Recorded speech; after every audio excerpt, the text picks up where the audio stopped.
Please share with me what your name is, where you're from, and how you're involved in environmental justice activism. My name is Mathapelo Thobejane. I come from the Limpopo province in Sekhukhune region, uh, from the municipality towards municipality. I'm involved with environmental justice as an activist in my place where I'm staying. There's um, activities of the mines here. There are no mines that are happening there. So we are environmentally affected because of the violation that the mine caused each and every day to our life. Yeah. Okay, what are some of the violations? Um, Violation like water pollutions, yeah, and then the other thing is soil pollution. Air quality is not longer the same as it used to be before the mining came. Yes. Okay, so you faced with a lot of issues, including some of the ones you've mentioned. Yes. But which one do you think is the most damaging for you and your community? For now, all of them I think is they are so disturbing. But for now, like this thing of water pollution, it's really hurting us badly because if you can imagine, like from the rural areas, we are depending on farming. Yeah, so if the water is polluted, we are experiencing a lot high percentage of dying livestock, cows, goat, sheep. They are dying each and every day as a result of drinking the water that's come from the Yeah. mine stream into our main streams. Yeah. What does that mean for people when the cows die, when the streams are polluted? How does that have a direct impact on people? Yes, like I said, we depend on uh, farming. Those cows that are dying each and every day, they were supposed to take youth or children to school, to universities, and then the other thing, in tradition, we use cow to pay lobola and such things. So if you can imagine if someone lost one cow, which is maybe it's a cow that he was hoping to add the number of cows, like, yeah.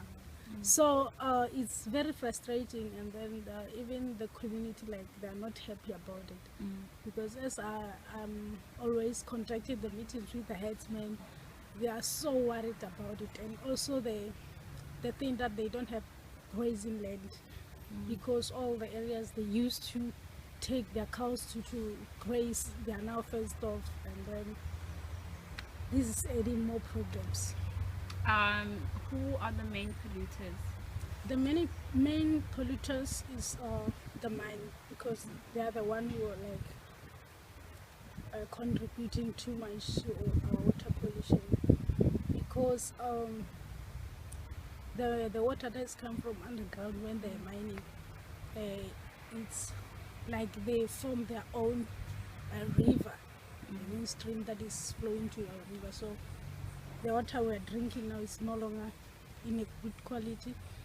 And then even if the people who are using it, like for example the headsmen, that when they are in the field they bath with that water, but they develop some rashes in the skin. So yeah.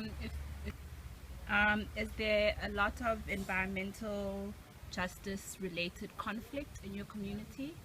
And if there is, what's maybe the most recent one that you've experienced?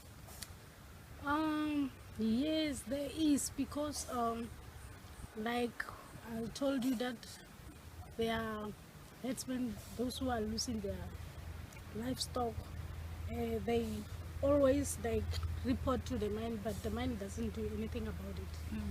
So they always like talking to us as activists. How can we tackle these problems? But the mine never gave us an opportunity, or at least to answer our request. Yeah. Have the frustrations led to either violence or maybe community members mobilizing and saying, we're going to protest against these issues, or whatever the case may be?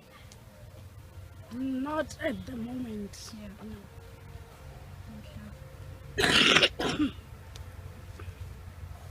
Okay, what type of activism do you do, or how do you push back against these human rights that you experience?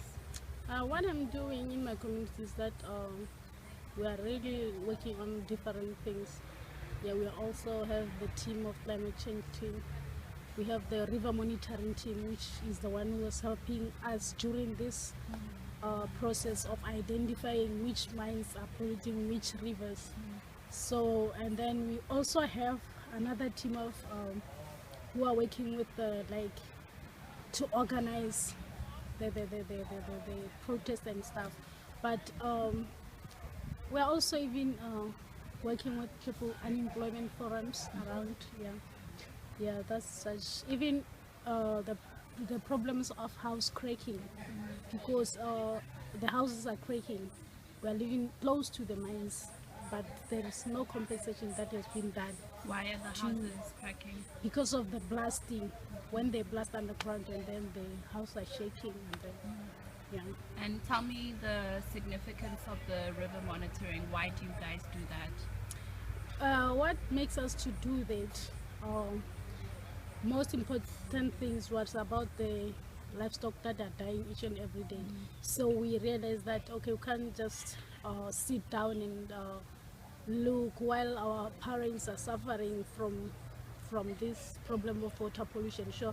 So we started to say, okay, we have to go out because we are from different villages in Sukukuni. So we sat down and said, okay, which rivers are polluted by which mine?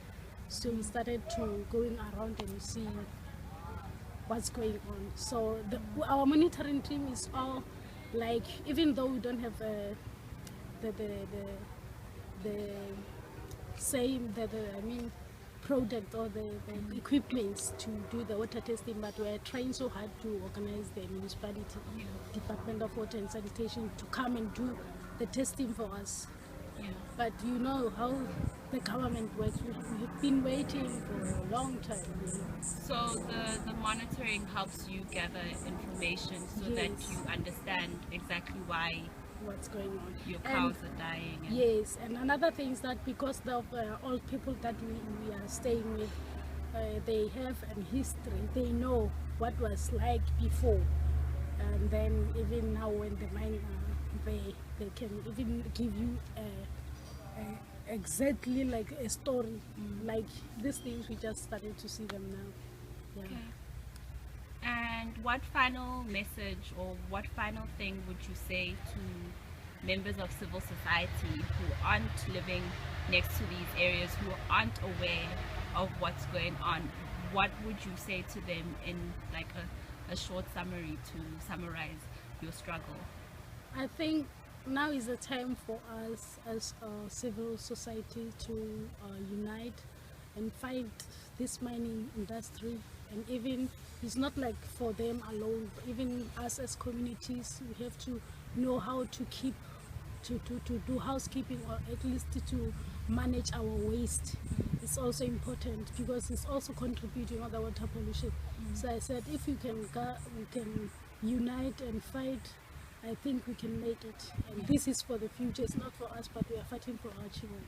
What about someone who is saying, but why should I care, or how can I help because I live so far away from these things, I'm not affected by these issues? How would you respond to someone like that?